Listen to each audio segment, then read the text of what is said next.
লক্ষ্মীপুরে দুটি অবৈধ ইটভাটা মালিকের 4.5 লাখ টাকা জরিমানা করেছে ভ্রাম্যমাণ আদালত। গতকাল উপজেলার চর আগলি ও চর রমিজু ইউনিয়নের এই অভিযান পরিচালনা করা হয়। অভিযানের সময় ভাটার চিমনি চুল্লি বিনষ্ট সহ পানি ছিটিয়ে ব্যবহারের অনুপযোগী করা হয়। এছাড়া ভাটা বন্ধ রাখতে মালিকদের কাছ থেকে মুচলেখা নেওয়া হয়। অর্থদণ্ডপ্রাপ্ত ভাটাগুলো হলো চর আগলি ইউনিয়নের মিসার্স পান্না ব্রিক্স ও চর রমিজ ইউনিয়নের মিসার্স 4 স্টার ব্রিক্স।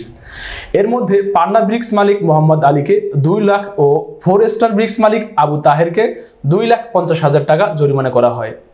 জেলা প্রশাসক কার্যালয়ের সহকারী কমিশনার ও নির্বাহী ম্যাজিস্ট্রেট মুজিবুর রহমান এই ভ্রাম্যমাণ আদালত পরিচালনা করেন। তিনি বলেন, অবৈধ ইটভাটার বিরুদ্ধে এটি আমাদের নিয়মিত অভিযান। ইটভাটাগুলোর লাইসেন্স ছিল না, এতে আইন অনুযায়ী তাদের জরিমানা করা হয়।